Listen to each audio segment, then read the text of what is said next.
Hello दोस्तों, आज हम बात करेंगे बेलमेंट के ऊपर। तो बेलमेंट एक बहुत ही इंपॉर्टेंट टॉपिक में से एक इंडियन कॉन्ट्रैक्ट एक्ट में आता है ये। और अगर आप इससे रिलेटेड पहले और वीडियोस देखना चाहते हो तो हमारी प्लेलिस्ट ऑलरेडी बन रखी है, आप वहां जाके वो वीडियोस देख सकते हो बिजनेस लॉ की प्लेलिस्ट में। ठीक है, तो चलिए बेलमेंट को स्टार्ट करते हैं। सबसे पहले बेलमेंट क्या होता है, अकॉर्डिंग टू सेक्शन 148 में बता रखा है बेलमेंट के बारे में। तो बेलमेंट क्या है?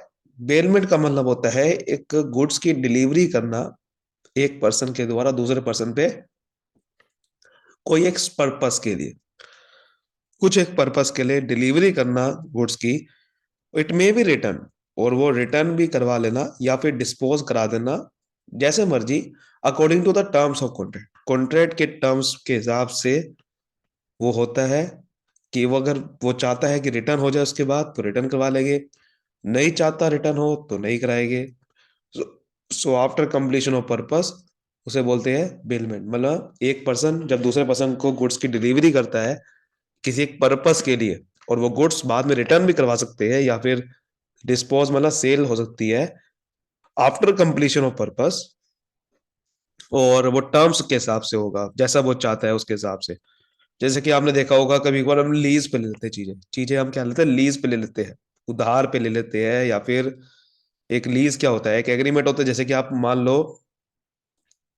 आप किसी से सामान ले आए, अभी सेल नहीं हुई, आपने सिर्फ गुड्स को यूज करने के लिए, जैसे कि आप दुकान से आपने कोट उठा लिया या फिर कपड़े उठा लिए घर में यूज करने के लिए, पहनने के लिए, कि मैं भाई आपको 2 दिन में बताऊंगा, पसंद नहीं आया तो वापसी दे दूंगा।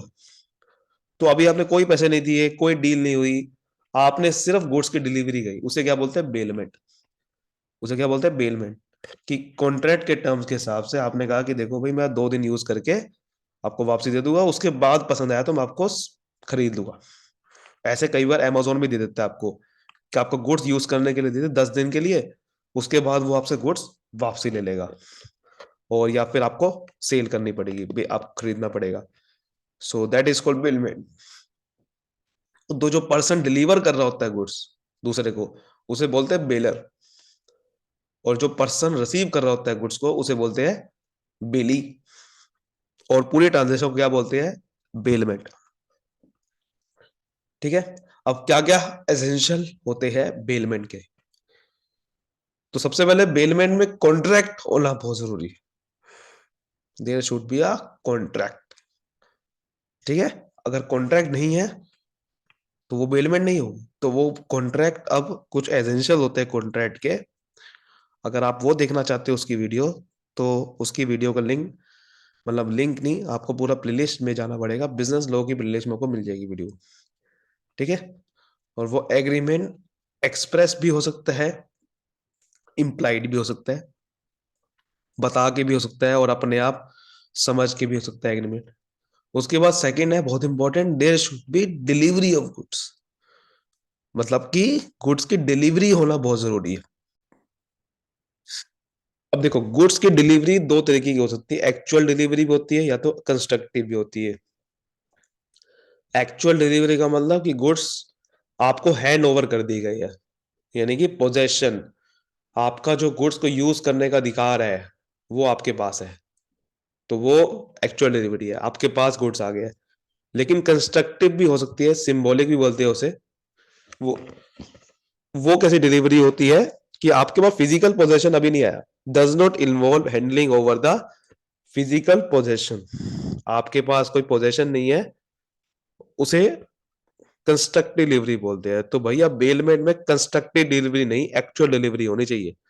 अगर आपके पास कोई पोजेशन नहीं है, आपके पास सिर्फ कस्टडी है, जैसे कि आपने कोई अमेजोन से गुड्स का सामान आया और आपने वो गुड सामान जो है वो आपके आपने ले लिए अपने भाई के बिहाफ पे, और आपने कह दिया कि देखो ये मैं ही यूज कर रहा हूँ, मतलब मेरा भाई यूज करे मैं यूज करूँ एक ही बात है। तो वो एक बात नहीं है यहाँ पर इंडियन कॉन्ट्रैक्ट एक्ट में। ठीक है ना। अगर आप एक्चुअल में आपके पास पोजीशन नहीं है, आपके आपका पोजीशन किसी और के पास है, आपके फ्रेंड के पास है, भले ही आपका फ्रेंड आपकी तरफ से यूज कर रहा है वो, लेकिन वो बेली नहीं कहेगा फिर। वो बेली नहीं बोले, बेली का मतलब क्या है, जिसको गुड्स मिलते हैं उसे बेली नहीं बोलेगी। So one who has custody without possession like a servant और a guest, he is not a bailee, वो बेली नहीं है। केस क्या है हमारा, एक केस इसके एक केस है इसके जैसा, वो है उल्डजन वर्सेस निकोलस। इस केस में क्या हुआ था कि एक ओल्ड रेस्टोरेंट, खाना खाने गया रेस्टोरेंट में, एक ओल्ड बंदा था, वो खाना खाने गया था रेस्टोरेंट में। तो रेस्टोरेंट का एक वेटर है, उसने उसका कोट उठा लिया और एक दरवाजे पे हुक कर दिया, उसे लगा दिया कोट को। और हुआ क्या, कुछ टाइम के बाद जब वो जाने वाला था तो पता चला कोट चोरी हो गया, कोट था ही नहीं वहां पर। तो उसको गुस्सा आया बड़ा, उसने क्या करा, कोर्ट पे केस कर दिया कि भाई इस रेस्टोरेंट ओनर पे केस केस कर दिया कि भाई इसने यहाँ पर, इसने मेरे से बिना पूछे कोट उठा के ले गया और बताया भी नहीं। और रेस्टोरेंट ओनर ने कहा कि भाई देखो ये तो बेलमेंट है, इसने मुझे गुड्स डिलीवर कर दिए। बेलमेंट उन्होंने कह दिया, बेलमेंट कैसे कह दिया कि भाई इसने कोर्ट में डिलीवर कर दिया, कोर्ट डिलीवर करा तो रिस्पॉन्सिबल यही है। कोर्ट ने कहा नहीं नहीं नहीं बेटा, नहीं ऐसा नहीं है। कोर्ट ने कहा कि भाई आप बेली ही नहीं हो, आप बेली नहीं हो, रेस्टोरेंट ओनर को कह रहा है वो कि आप बेली नहीं हो, क्योंकि भैया आपने उससे बिना पूछे कोट उठा के ले गए, ठीक है ना, उसने आपको कोट डिलीवर नहीं करे थे, आपने बिना पूछे आपसे गुड्स उठा, वो आपको कोट उठा के ले गए हो, तो वो बेली नहीं हो आप, तो रिस्पॉन्सिबल आप ही हो। हाँ अगर बेली होता वो, तो रिस्पॉन्सिबल कौन होता, बेलर होता, क्योंकि भैया उसने डिलीवर करे थे, तो रिस्पॉन्सिबिलिटी बेलर के पास ही रहेगी। क्योंकि जब तक ओनरशिप ट्रांसफर नहीं होती गुड्स की, तो वो रिस्पॉन्सिबिलिटी उसके पास रहती है जिसके गुड्स होते हैं। बेलमेंट में कभी भी ओनरशिप ट्रांसफर नहीं होती, बेलमेंट में क्या होता है, खाली गुड्स डिलीवर होते हैं, तो ओनरशिप अभी भी बेलर के पास ही है, तो इसलिए रिस्पॉन्सिबल वही रहेगा, बट यहां पर बेली नहीं है वो। ऐसे ही एक दूसरा केस था, ये वाला दियोंग वर्सेस शेनमन। देखो इस केस में क्या था, an actor who left his cloth in his dressing room. इसमें ना एक दियोंग, एक एक्टर था दियोंग, उसने अपने गुड्स को ना, ड्रेसिंग क्लॉथ को ड्रेसिंग रूम में लेफ्ट कर दिए, और वो ड्रेसिंग रूम में लेफ्ट कर दिए, उसके बाद वो डिड नॉट, अब वो चोरी हो गए गुड्स के, क्लॉथ चोरी हो गए। और वो जो ड्रेसिंग रूम का जो ओनर था, मतलब थिएटर का ओनर था, वो कौन था, शैनमन। शैनमन था थिएटर का ओनर, उसके अंदर ड्रेसिंग रूम में वो तैयार हो रहा होगा, उसने क्लॉथ लेफ्ट कर दिए और वो गुस्सा हो गया, उसने शैनमन पे केस कर दिया। तो वो कह रहा है कि देखो, शैनमन बेली नहीं बन गया, did not constitute the theatre owner as a bailee. शैनमन बेली नहीं बन गया, क्योंकि बेली बनने के लिए आपको शैनमन और दियोंग के बीच में कुछ कॉन्ट्रैक्ट होना चाहिए पहले तो। उनके बीच में कॉन्ट्रैक्ट हुआ, उसने अपनी मर्जी से रखे है ना गुड्स, ड्रेसिंग रूम में मर्जी से रखे हैं, तो इसका मतलब शैनमन से पूछा उसने, नहीं पूछा ना। शैनमन को क्या पता भाई कौन रख रहा है गुड्स, कौन नहीं रख रहा। तो इसलिए ऐसे नहीं कह सकते बेली हो गया। तो बेली के लिए आपको, आपका जो दूसरी पार्टी है, वो दूसरी पार्टी का भी रोल होना चाहिए भाई, बेली बेली है कि नहीं है वो, तो वो बेली ऐसे नहीं बन जाएगा। बेली बनने के लिए उसके बाद पोजीशन होना चाहिए, साथ ही साथ एक और चीज होनी चाहिए, मतलब उसको बताना भी तो पड़ेगा ना कि भाई आपको जब तक कॉन्ट्रैक्ट, जैसे ऊपर लिखा हुआ है, कॉन्ट्रैक्ट नहीं है, एग्रीमेंट नहीं है, तब तक कैसे आप उसको बेली मान लोगे, ठीक है ना। तीसरा हमारा है, delivery of goods must be for some specific purpose. कुछ पर्पस भी तो होना चाहिए ना, ऐसे थोड़ी डिलीवरी कर दूंगा मैं, तो पर्पस भी तो होना चाहिए। आप देख सकते हो इस केस में भी पर्पस भी कोई नहीं था, तो बेलमेंट कैसे हो सकती है वो। तो पर्पस होना चाहिए, जैसे कि मान लो कि मैं आपको डिलीवर कर रहा हूँ कोई, जैसे कि आपको शादी अटेंड करनी है, तो मैंने आपको कोट डिलीवर कर दिया, जिससे आप शादी अटेंड कर लो, मुझे वापसी दे देना, कुछ उसके चार्जेस ले लूंगा मैं बाद में। तो ये हो गया कॉन्ट्रैक्ट, देखो कॉन्ट्रैक्ट भी है ना ये, एग्रीमेंट हो गया कि भाई ये कोट आप यूज कर लो, रेंट में दे रहा हूं, यूज करके मुझे बाद में वापसी दे देना, इसे कहते हैं। बहुत बढ़िया एग्जांपल है ये, आपने देखा होगा कोट कई बार आप रेंट पे ले लेते हो, और वो पा के शादी अटेंड करके वापसी दे देते हो, और उससे रेंट चार्जेस दे देते हो, रेंट पे ले लेते हो आप, ये बहुत बड़ा एग्जांपल है बेलमेंट का। तो स्पेसिफिक पर्पस है ना। उसके बाद डी, आफ्टर द कंप्लीशन सब purpose goods should be return और follow the terms of contract. मैंने आपको बताया ना, follow the terms of contract का मतलब क्या है, कि जैसे कि अगर आपका शादी के लिए आपने लेके गए, और कॉन्ट्रैक्ट ये हुआ था कि भाई जब वापसी करोगे तो रेंट आपसे लूंगा, तो रेंट देना पड़ेगा, उसके बाद कुछ टर्म्स जो भी आपके डिसाइड हुए, वो देना पड़ेगा, या फिर रिटर्न कर देना है, कुछ भी हो सकता है। जैसे कि आपने अपने दोस्त से लिए तो कह सकते हैं रिटर्न ही कर दो, पैसे पैसे देने की जरूरत नहीं है। बेलमेंट कितने तरीके की होती है?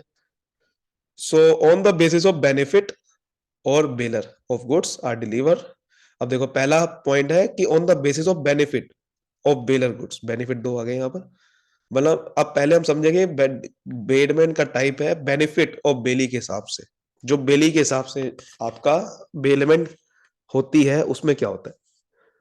तो देखो, on the basis of benefit of goods bailor are deliver to a neighbour और someone else for safe custody without any charge.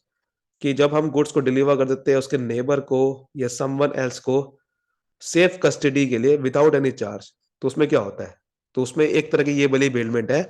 इसमें क्या होता है, डिलीवर, जैसे कि एग्जांपल क्या लिखा हुआ है, deliver of a thing to someone else for his use without any charge. कुछ बिना चार्ज के आपने डिलीवर कर दिया गुड्स को। एग्जांपल क्या है, जैसे कि आपने अपनी स्कूटर फ्रेंड को डिलीवर कर दी किसी पर्पस के लिए। जैसे कि वो, मान लो कि भाई उसने स्कूटर डिलीवर कर दिया अपने फ्रेंड को, क्योंकि स्कूटर नहीं है उसके पास, तो उसको शादी कहीं जाना होगा या फिर कहीं उसके मिलने जाना है कहीं पे, तो आपने स्कूटर दे दिया और आपको पता है दोस्त है आपका तो वो आपको वापसी दे देगा, तो आपने कोई चार्ज थोड़ी लिया। तो उसके बेनिफिट के लिए आपने बिलमेंट कर दी, ये भी एक टाइप है पहला। उसके बाद म्यूचुअल बेनिफिट के लिए, कि delivering a scooter to a mechanic for his repair. कि मतलब कि रिपेयर करवाने के लिए, आपने देखा हो कई बार आपको भाई अगर सर्विस करानी पड़ेगी या फिर कोई रिपेयरिंग करानी है, आपने अपना बाइक या स्कूटर वहां दे दिया और आपने शाम को आते हुए वापसी ले लिया, तो ये भी तो बेनिफिट होगी ना एक तरह की। इससे क्या म्यूचुअल बेनिफिट हुआ, उसका भी बेनिफिट हो गया दुकान वाले का, क्योंकि वो रिपेयर करेगा पैसे मिलेगा उसे, और आपका भी बेनिफिट होगा, आपका रिपेयरिंग होगी। उसके बाद on the basis of reward gratuitous. अब देखो ऑन द रिवार्ड के बेसिस पे होता है कि आपको क्या मिलेगा बदले में। तो रिवार्ड क्या है? सबसे पहला है ग्रेचुअस बेलमेंट। इसमें क्या होता है, neither the bailee not the bailee is entitled to any remuneration. इसमें क्या है कि दोनों को कोई रेम्यूनरेशन नहीं मिलेगी। जैसे कि A give his book to big B for reading. Reading के पर्पस के लिए आपने बुक दे दी, कोई ये नहीं है कि कोई रेम्यूनरेशन मिलेगी आपको इस पर्पस के लिए, लेकिन आपने रीडिंग के लिए बुक दे दी, तो that is called gratuitous bailment. फिर नॉन ग्रेचुअस बेलमेंट क्या होती है, आइदर द बेली और bailee is entitled to remuneration. किसी को रेम्यूनरेशन मिलेगी, जैसे कि साइकिल गिविंग और रिपेयरिंग। ये भी आपका वही है ना, रिपेयरिंग के लिए आपने सामान कोई स्कूटर या साइकिल दे दी और बदले में किसी को पैसा मिलेगा, जैसे कि रिपेयरिंग वाला को, जो रिपेयरर है उसको पैसा मिलेगा, वो नॉन ग्रेचुअस बेलमेंट होती है। ठीक है, बेसिकली वो चीज है। तो ये रिवॉर्ड के बेसिस पे हो गया। हालांकि यही बेलमेंट दूसरी वाली जो है वो इसमें भी आ रही थी, म्यूचुअल बेनिफिट में भी आ रही थी, है ना, कि स्कूटर आपने मैकेनिक को दे दिया रिपेयर करने के लिए, लेकिन इसमें ना रेमुनरेशन की बात कहीं नहीं करेंगे। लेकिन जहां रेमुनरेशन की बात आ गई तो रिवॉर्ड में डाल देंगे। वैसे ये इस दोनों में बदल सकता है वो पॉइंट। अब राइट्स क्या होते हैं बेलर के, इस और ड्यूटीज क्या होती है। देखो राइट्स क्या होते हैं पहले बेलर के राइट्स क्या होते हैं, वही कि वो डैमेजेस को क्लेम कर सकता है अगेंस्ट बेली। कि अगर वो नेग्लिजेंस करता है, मान लो कि टर्म्स में डिसाइड हुआ था कि इसको संभाल के रखना है, ऐसा नहीं कि कोर्ट को आपने ले लिया और उसको सत्यानाश मार के मुझे दे रहे हो, तो उसके डैमेजेस क्लेम कर सकता है वो। टर्मिनेशन कभी भी कर सकता है कॉन्ट्रैक्ट का वो, कि वह मुझे वापसी दो फटाफट। Claim for damages against unauthorised use, कि आपने किसी और को दे दिया, मान लो गुड्स अनऑथराइज पर्सन को दे दिया, तो भी उसके डैमेजेस मांग सकता है वो। उसकी कंपोजिशन मांग सकता है, गुड्स को वापसी कभी भी मांग सकता है वो, entitle to back the goods. In to enforce duty of bailee, bailee की ड्यूटी को इन्फोर्स कर सकता है कि वो बेली अपनी ड्यूटी को निभाए। Right to claim accretion of to goods, इसका क्या मतलब होता है, मतलब कि अगर गुड्स में कोई उसने एग्रीगेशन कर दिया, मतलब कोई गुड्स को बढ़ा दिया या गुड्स में कुछ खराब कर दिया या फिर कोई गुड्स में कुछ कोई वैल्यू ऐड कर दी, तो उसका कुछ क्लेम भी मांग सकता है कि भाई ये गुड्स में आपने जो करा है, ठीक है ना। तो गुड्स में आपने जो भी चेंजेस करे हैं उसका भी आप मांग सकते हो claim. Right to sue against wrong doers, कोई गलत चीजों के लिए आपने यूज कर लिया उसका भी रिसीव कर सकते हो, ये बेलर का राइट है। ये बेलर का राइट सर आप देख पा रहे होंगे उसके लिए कि अगर आपने कोई गुड्स को दिया तो उसको संभाल के रखना है, जैसा कॉन्ट्रैक्ट हुआ उसके हिसाब से। अगर आप नहीं रखोगे तो वो डैमेजेस के लिए क्लेम मांगेगा, सिंपल सी बात है। अब लेकिन बेली की ड्यूटी क्या है कि गुड्स को तो ले रहा है, तो ड्यूटी क्या है उसको, ड्यूटी वही है जैसे कि ऊपर लिखा हुआ था साफ साफ कि भाई वो बेलर को अगर आपको गुड्स आपको दे रहा है बेलर, तो किसी पर्पस के लिए दे रहा है, तो उस पर्पस के लिए यूज करो ना बेली को। बेली को ये समझाना पड़ेगा ना कि टेक केयर करो गुड्स को, अनऑथराइज यूज के लिए ना करो, जैसे ऊपर लिखा हुआ था अनऑथराइज यूज के लिए करेगा तो वो क्लेम मांग लेगा डैमेजेस का। रिटर्न कर दो बेली को, ये भी बहुत इंपॉर्टेंट, रिटर्न नहीं करेगा तो दिक्कत आ जाएगी। मिक्स ना करो गुड्स को अपने यूज के लिए, ठीक है ना। और to deliver accretion to goods, अगर आपने गुड्स के साथ कुछ एक्रेशन कर दिया है, यानी गुड्स के साथ कुछ ऐड कर दिया है, या गुड्स को कोई अलग काम के लिए कोई गुड्स में कुछ वैल्यू ऐड कर दिया है, या गुड्स में कुछ चेंजेस कर दिया है, तो उसको एक्रेशन भी वापसी दो, ठीक है ना। तो ये चीज है। Not to set up advertise title, कि अपने ये नहीं कि उसमें अपना नाम छाप दिया उसके अंदर, तो ये चीज है। फिर आपके सामने ड्यूटी बेलर की क्या होती है। बेलर की तो हमने राइट समझ ली है। ड्यूटी क्या है, ड्यूटी ये है कि भाई जो भी आपका डिफेक्ट्स है गुड्स में वो पहले ही बता दो, कि भाई ये इस काम के लिए बना हुआ है, इस काम के लिए नहीं बना हुआ।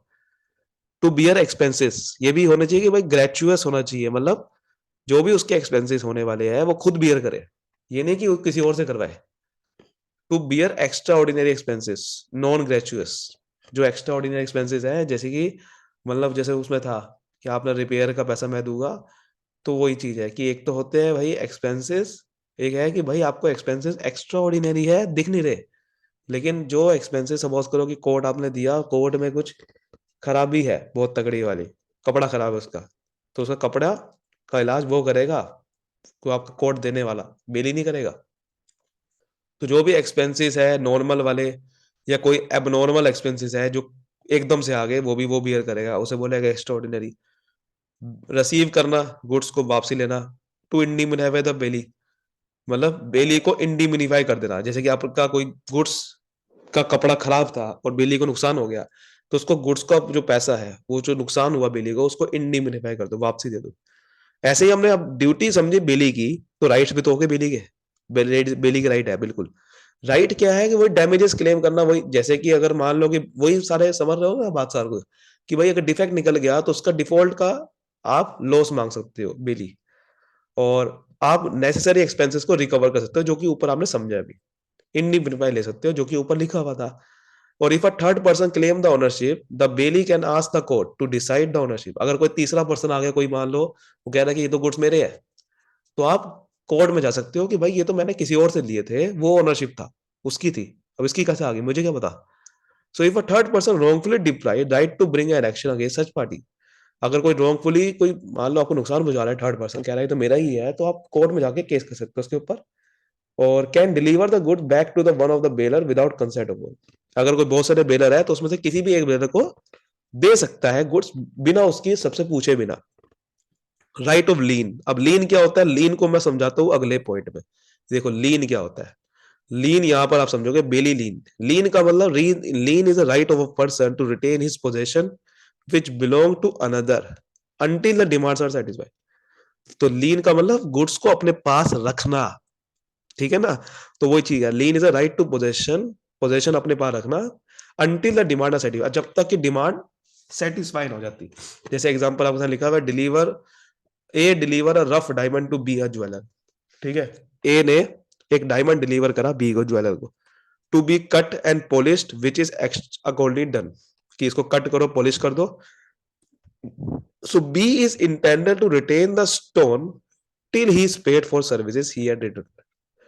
सो बी अपने पास उसको रख सकता है टिल ही इज पेड, जब तक कि उसे उसका सर्विसेज का पैसा, till he is paid for the service he had, जब तक कि उसको पैसा नहीं मिल जाता उसका। मान लो कि भाई बी को कहा था ना कि इसको पॉलिश करो, अब पॉलिश कर दिया उसने, जब तक इसको पैसा नहीं मिल जाता तो वो अपने पास रख सकते हैं, क्योंकि उसका राइट है, क्योंकि जब तक पैसा नहीं मिलेगा तो वापसी क्यों दे। समझ रहे हो बात को, तो वो कह रहा है सो वंस द पोजेशन, अगर पोजेशन लॉस्ट हो गया तो लीन भी लॉस हो जाएगा फिर। तो लीन आपका राइट होता है जब तक कि ऐसा ऐसा कॉन्ट्रैक्ट होगा, कि मान लो कि आप ऐसा ऐसा कॉन्ट्रैक्ट है कि आपको काम करना है, आपको पैसा मिलेगा और फिर आपको वापसी कर देना वो, लेकिन अगर वापसी तभी करेगा ना जब उसको पैसा मिले पहले, वो चीज है। अब लीन ना दो तरीके की होती है, जैसे पर्टिकुलर लीन होता है, एक तो पर्टिकुलर लीन मतलब it mean the right to retain the particular goods until the receive remuneration, वही मैं कह रहा हूं ना, जब तक रेम्युनरेशन मिल जाए, नहीं मिले तब तक आप उस गुड्स को रख सकते हो। तो वही इसके लिए कुछ कंडीशन होनी चाहिए, गुड्स आपके पास होने चाहिए, पहले तो पोजेशन आपके पास होने चाहिए। बेली बेली ने, यानी कि जो जिसको हमने गुड डिलीवर करे, उसने कुछ सर्विस रेंडर करी हो, जैसे कि इसमें केस में था, बी ने सर्विस रेंडर करी थी। सर्विस पूरी होनी चाहिए परफॉर्म, ऐसा नहीं है आधी अधूरी है। और there should be not any terms of contract to contrary, मतलब इसके खिलाफ जो कॉन्ट्रैक्ट में टर्म है पर्टिकुलर लीन वाली, उसके खिलाफ कोई ऐसी कॉन्ट्रैक्ट में टर्म नहीं होनी चाहिए। कॉन्ट्रैक्ट की टर्म सीधी यही वाली होनी चाहिए कि रेम्युनरेशन आपको मिलेगी। The bailee retain only such goods, वही गुड्स को रिटेन करे।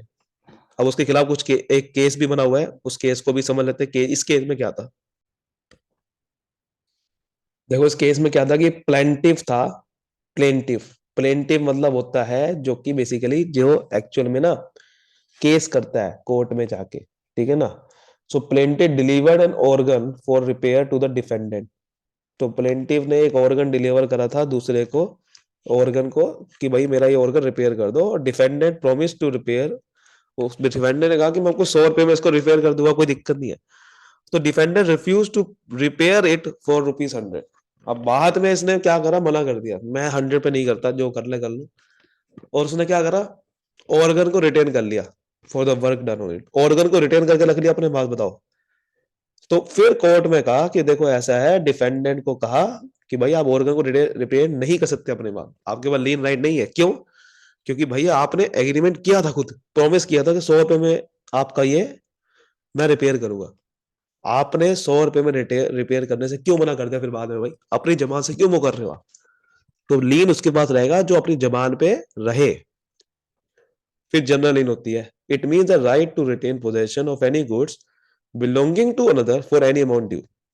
ये आप ज्यादातर होता है बैंकर वाले करते हैं। जैसे कि जो होते हैं ना कि आपने कोई उधार में सामान जब आप किसी को देते हो, तो आप उसके खिलाफ कुछ गिरवी सामान रखते हो ना, तो वो गिरवी सामान अपने पास रख सकते हो जब तक कि आपको उसका पैसा नहीं मिल जाता, जो अमाउंट ड्यू है, वही उसमें बैंकर वाले करते हैं। फैक्टर्स भी एक होता है जो पेमेंट देनी होती है, वार फिंगर, पॉलिसी ब्रोकर, यही करते हैं। कोई भी आपके सिक्योरिटी जो अमाउंट होती है, या सिक्योरिटी कोई प्रॉपर्टी होती है, उसको रख लेते हैं अपने पास जब तक कि आपको बैलेंस नहीं मिल जाता अमाउंट का। But no other person has a right to retain as security for such balance, किसी और पर्सन का राइट नहीं होगा, उसी पर्सन का राइट होगा। फिर टर्मिनेशन कैसे होती है, अब देखो लीन की, लीन लीन आपके पास खत्म हो जाता है राइट जब तक, अगर आपकी डेथ हो गई है तो। जैसे कि आप जनरल लीन में थे और आपकी डेथ हो गई है, तो आपका लीन उसी टाइम खत्म हो जाएगा, लीन का राइट उसी के पास रहता है। As soon as purpose is incomplete, जैसे कि आपका पर्पस हो गया खत्म, मान लो कि सिक्योरिटी आपने बाहर रखी और उसने पैसा दे दिया, अब सिक्योरिटी आपको वापसी देनी पड़ेगी on the expiry of specified period. या फिर कोई स्पेसिफाइड पीरियड होता है, मान लो कि कॉन्ट्रैक्ट में पहले कहा कि 10 दिन के लिए आप रख सकते हो अपने पास, तो 10 दिन ही रखोगे। बाय सरेंडर, या फिर आपने खुद ही सरेंडर कर दिया। या फिर डेट इज सर्टिफाइड, ये डेट वाला जनरल ईल में आएगा कि डेट आपका सर्टिफाई हो गया, वही समझ आ गया आपको बात को। अब देखो इसमें एक और चीज आती है, एक और छोटा सा टॉपिक है, वो है finder of lost goods. Section 71 में बता रखा है कि फाइंडर जो खोए हुए गुड्स को, सामान को जो पा लेता है, उसका क्या। So a person who find belonging to another and takes them in custody, मतलब कि किसी और का गुड्स आपके पास, आपको मिल गया सामान उसका, खोया हुआ गुड्स, तो कस्टडी आपके पास आ गई, तो उसको फाइंडर बोला जाएगा लॉस्ट गुड्स का। अब उसका ड्यूटी वगैरह क्या होगी, ये बात है। अब जैसे कि आपको कोई खोया हुआ सामान आपको मिल गया किसी का, तो आपकी ड्यूटी क्या है, आपकी ड्यूटी देखो क्या है। आपकी ड्यूटी ये रहेगी कि आपको रीजनेबल केयर करनी पड़ेगी उसकी। अगर आपको खोया हुआ सामान मिल गया किसी का, तो वो इनडायरेक्टली बेलमेंट होगी, उसमें आपको खोए हुआ सामान की केयर करनी पड़ेगी। और he must try to find out true owner, फिर आपको ट्रू ओनर को भी फाइंड करना पड़ेगा। और अपने सामान में उसको गुड्स को यूज नहीं करना पड़ेगा, जैसे कि बेली के राइट थे, बेली की ड्यूटी थी ना, बेली की भी यही ड्यूटी थी, अब याद करो पीछे, वही इसकी ड्यूटी रहेगी। He should not use the goods found for own purpose, वही अपने पर्पस में यूज ना करे, अपने गुड्स के साथ यूज ना करे, वही आगे ना। अब देखो राइट क्या होते हैं फाइंडर के, राइट देखो क्या है, right of lean for his expenses, वो एक्सपेंसेस के लिए भी लीन कर सकता है, ये बहुत इंपॉर्टेंट पॉइंट है। जैसे उसमें था कि वो right of lean over the goods for his expenses, जैसे कि अगर उसको एक्सपेंसेस बियर करने पड़ रहे हैं उस गुड्स पे, तो वो लीन कर सकता है जब तक कि उसको एक्सपेंसेस रिकवर नहीं होते। मान लो कि ओनरशिप, कोई ओनर मिल गया, तो वो कहेगा कि पहले इसके एक्सपेंसेस मुझे दो, तब मैं आपको दूंगा सामान। समझ आ गई। But he has no right to sue the owner for his any compensation. कोई मुनाफा नहीं मांग सकता, यानी कि कोई भरपाई कंपोजिशन नहीं मांग सकता वो कि मुझे भरपाई दो। हाँ, स्यू, इसके लिए स्यू नहीं कर सकता वो, कह रहा है लीन कर सकता है, अपने पास रख सकता है, लीन कर सकता है वो, स्यू नहीं कर सकता, क्योंकि वो बेलर नहीं है असल में, बेली एक्चुअल में नहीं है वो। बेली क्यों नहीं है? क्योंकि वो उसके एक्चुअल में बेलर ने उसको डिलीवर थोड़ी करा है गुड्स, वो तो खोया हुआ सामान उसको मिला है ना, वही चीज है, स्यू नहीं कर सकता। If the owner offered the reward he may retain the goods until such reward is paid. वो कह रहा है कि अगर कोई रिवार्ड ऑफर करता है ओनर, तो वो रिटेन कर सकता है जब तक कि उसे रिवार्ड नहीं मिल जाता। कोई आपको मान लो कि आपको कहा कि मैं आपको चलो 5 लाख रुपए दे दूंगा, ये गुड्स मुझे वापस दे दो, 5 लाख रुपए जब तक नहीं मिलेंगे आप फिर गुड्स रख सकते हो अपने पास। The right to retain possession of goods against the whole world except the true owner. आप कोई भी बंदा पोजेशन ले सकता है उस गुड्स की, एक्सेप्ट ट्रू ओनर। अगर आप उसके ट्रू ओनर थे तो आप ये नहीं माने जाओगे, फाइंडर ऑफ लॉस्ट गुड नहीं माने जाओगे, सेक्शन 71 आपके लिए अप्लाई नहीं होगा, ठीक है ना। वही लिखा हुआ है, कोई भी बंदा दुनिया का पोजीशन ले सकता है एक्सेप्ट ट्रू ओनर। अब देखो, according to section 169 the finder of lost goods may sell it. कह रहा है कि वो बंदा सेल भी कर सकता है, जो फाइंडर है। कैसे? If owner does not take reasonable techniques to find. मतलब कि ऐसा नहीं है कि भाई उसने, if owner not takes reasonable technique to find. दूसरा है if refuses to pay the lawful charges. ये समझ रहे हो बात को? ये क्या कहना चाह रहा है? ये कहना चाह रहा है, वो ये कह रहा है कि आप जो फाइंडर है वो गुड्स को बेच सकता है अगर ये 4 कंडीशन है। पहला क्या है? If owner not take reasonable delegates to find. मतलब बहुत ज्यादा ऐसा ना हो कि दिमाग लगा के उसको ढूंढना पड़ा गुड्स को, ठीक है। If owner not takes reasonable diligence to find. और उसके बाद if refuses to pay the lawful charges, अगर उसने लॉफुल चार्जेस को रिफ्यूज कर दिया गया हो तब वो सेल कर सकता है। उसके बाद if the thing are in danger और पेरिशिंग। डेंजर और आएगा, ये ऑफ नहीं आएगा। यानी कि कुछ अगर गुड्स आपको लग रहा है खत्म होने वाले हैं, ये भाई बेकार गुड्स है, मतलब एकदम से पेरिशेबल है। पेरिशेबल हो सकता है, या फिर डेंजर है, या फिर उसके गुड्स की वैल्यू खत्म हो रही है। पेरिशिंग मतलब गुड्स की वैल्यू खत्म होने वाली है एकदम से, तो आप बेच सकते हो। If the lawful charges of the finder are 2/3 of its value. अगर आपके लॉफुल चार्जेस जो फाइंडर के है, लॉफुल चार्जेस का मतलब जो लॉ को आपको कोर्ट में पे करने हैं ना उस वाले, वो 2/3 आपकी उस वैल्यू का है, यानी कि जो गुड्स की वैल्यू का 2/3 है, तो फिर आप सेल कर सकते हो। समझ आ गई बात आपको अच्छे से? तो आई होप ये सब चीज आपको अच्छे से समझ में आई है। वीडियो को लाइक करिए, फिर सब्सक्राइब करिए। Thank you so much, all the best. मिलते हैं अगली वीडियो में, तो बाय बाय।